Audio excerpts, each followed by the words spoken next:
This is Our View, brought to you by the proud members of the Washington Federation of State Employees, the people who work for you.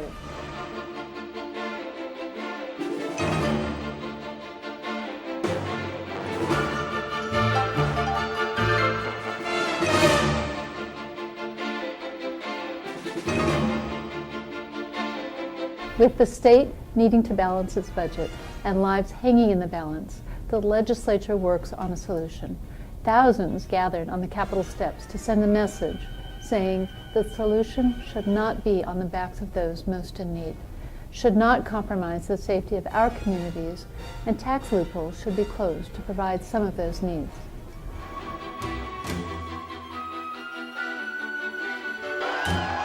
Are you ready to send a strong message to our lawmakers? No more cuts! No more cuts! No more cuts! No more cuts! No more cuts!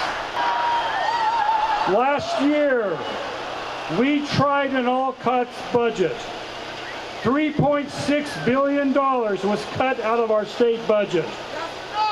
It was obvious it didn't work because we're in worse shape today than we were last year.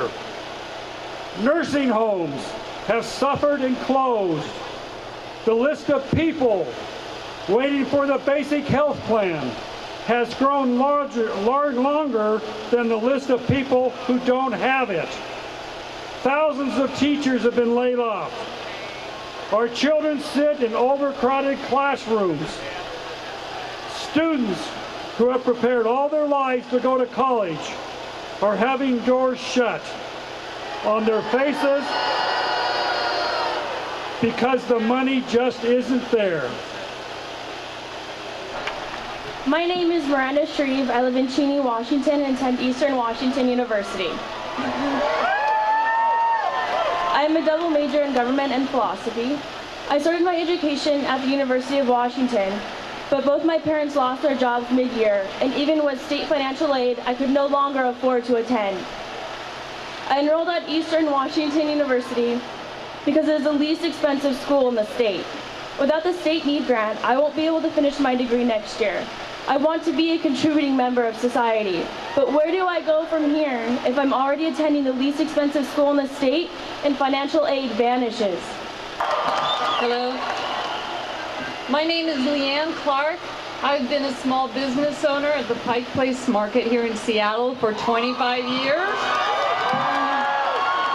And I'm the chair of the Washington Small Business for Secure Healthcare Coalition. My family, Basic Health allowed my family to access affordable health care while running our business and paying our taxes and contributing to the economy for all those first years we started our business. Basic Health provides cost-effective preventative care instead of expensive emergency room visits. Last year, Basic Health was cut by 42%. Further cuts would devastate small businesses across the state and make it more difficult to rebuild this economy. Supporting small business is why we need to raise revenue to protect our future. Hey, you guys should see what I see from right here. This is a beautiful sight. This is awesome. My name's Adam Courtlever. I'm 28 years old and Associated Student President from Bellingham Technical College. What's up, you guys? I'm the current president of our chapter, Beta Lambda Beta chapter of Phi Theta Kappa, as well as a student ambassador. Outside of school, I own and operate a very successful multinational business. And prior to college, I spent 2 separate years in 2 separate deserts defending this country's bad spending habits. I put my life on the line believing in the benefits America had promised us. A solid education, good jobs, a decent retirement. Instead, we're burdened with a lifetime of debt and struggle, fighting to scrape by, pushing our dreams and aspirations to the side to make way for an income that's far from adequate. We students have chosen college as a stepping stone to a better life and a brighter future. Cuts to state financial aid near the $200 million mark, coupled with increases to tuition, will starve tens upon thousands of students of their ability to seek a higher education. Community and technical colleges equip individuals with the skills and training they need to succeed in the professional workforce and benefits the state's overall income. These proposed budget cuts and what I would like to call backpack taxes are not the answer the people of Washington State want to hear. We need a shot at a family wage job by training at a community or technical college. And this is the reason we need to raise revenue to protect whose future? That's why the Rebuilding of Our Economic Future Coalition, over 100 organizations representing over 1 million Washingtonians, is calling for a responsible approach to the state budget that includes closing tax loopholes and raising revenue.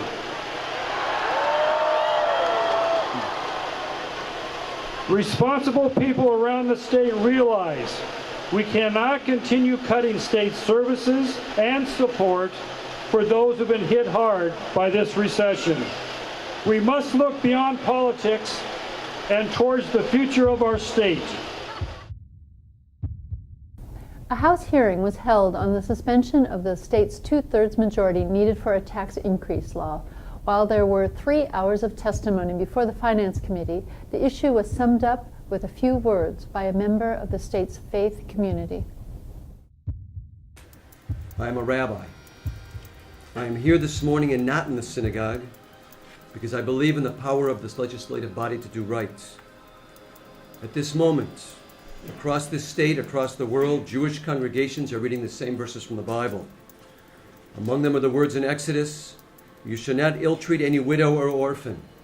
Simple words, perhaps. They are not particular to my tradition.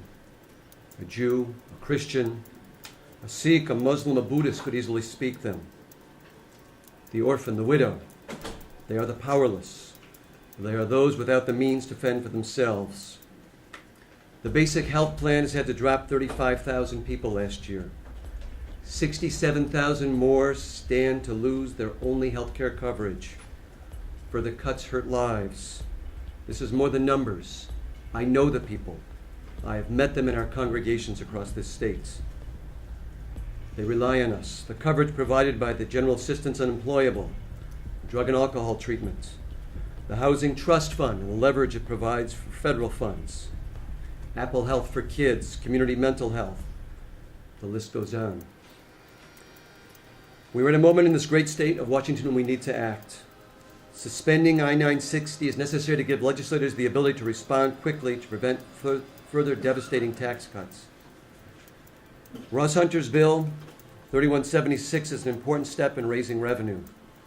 I hope the committee will consider even more ambitious proposals and take the path toward addressing the situation of our metaphorical widows and orphans. Thank you. It seems every time the state faces a budget issue, there are those representatives that first try to cut the funds for the care of the state's developmentally disabled. You have to ask why.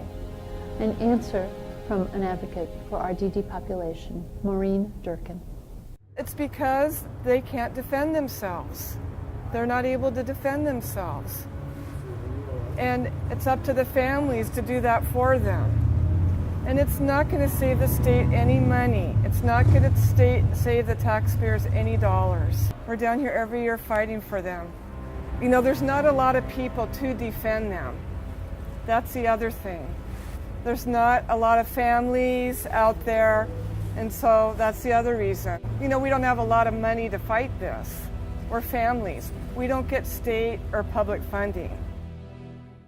Another favorite target in Washington, the state's liquor stores. Again, a move to privatize the sale of liquor with claims the state will make more money. That's only true if liquor sales dramatically increase. And is that what we want? Some people think that by privatizing the liquor store that they can fill the budget gap, but the reality is that the Washington State Liquor Control Board brings in over $300 million each year back to the state. That's $300 million in profit. After all our expenses are taken out. It's definitely a public safety issue. If I can go to the grocery store and see that somebody can get serve some liquor and have a whole bunch of minors with them and not have the appropriate training to decline the sale, yeah, it's a public issue to me. There's no way I'm going to risk my job. I need to make sure that everyone in that party is over 21 and is not had too much to drink. I make sure that we make safe liquor sales at the store. There's no profit motive involved. I don't see an extra penny from selling a bottle of liquor. I don't get any tips from selling liquor. We make sure that we make safe liquor sales in the state of Washington. Well, we have the highest compliance rate in the nation for liquor sales. So we make sure that everyone who gets a bottle of liquor is okay. We have a $2 billion budget gap, but it doesn't make any sense to get rid of the $300 million in revenue that we're already generating. A look at our union history. Here's Ross Reeder. Cesar Estrada Chavez, born March 31, 1927, was a Mexican-American labor leader who used nonviolent methods to fight for the rights of migrant farm workers in the southwestern USA. Chavez was born in San Luis, Arizona, near Yuma. His family had lived there since his grandfather immigrated from Mexico. Cesar served in the U.S. Navy during World War II. When he returned from the war, he labored as a farm worker in California. In 1962, Cesar Chavez, Dolores Huerta, and Gilbert Padilla started a union called the National Farm Workers Association, NFWA, to fight for La Causa. The NFWA organized huelgas, the Spanish word for strikes. There were many bitter and violent fights between the grape growers and the workers. Chavez and many union people were jailed in the struggle. Some agreements were eventually made between the farm workers union and the growers. In order to force growers to further improve farm worker conditions, Chavez organized a nationwide lettuce boycott. In 1968, Chavez organized a 5-year grape boycott, a movement that urged people to stop buying California grapes until farm workers had contracts ensuring better pay and safer working conditions. The name of the union was changed to the United Farm Workers, the UFW, in 1974. In 1978, when some of the workers' demands were met, the boycotts of lettuce and grapes were lifted. After a lifetime of valiantly working for social justice, Chavez died of natural causes at the age of 66 in 1993. In 1994, Chavez was awarded the Presidential Medal of Freedom posthumously. To this day, the UFW and Chavez's children and grandchildren continue his fight for social justice. This has been Our View, brought to you by the members of the Washington Federation of State Employees, the people who work for you. We remind you, when you accept a paycheck for your hard work, you don't give up your rights. Thank you for watching. Brothers and sisters, my name is Carol Doutledge, and I'm the president of the 40,000-strong Washington Federation of State Employees. My union, AFSCME, is the union of Dr. Martin Luther King. Dr. King set the standard high in Memphis when he stood up with the beaten down sanitation workers of that city. He stood up to the city council, he stood up to the mayor, and then he finally gave his life while fighting for that cause. Brothers and sisters, today it is our turn to stand up. We have to stand up for the beaten down public service workers who deliver services to the state of Washington. We have to stand up for the citizens that we serve and protect. We have to stand up for the vulnerable, the elderly, and for our children. We have to stand up for clean drinking water, for parks, for natural resources. We have to stand up for the mentally ill, for public safety. Brothers and sisters, we are the safety net.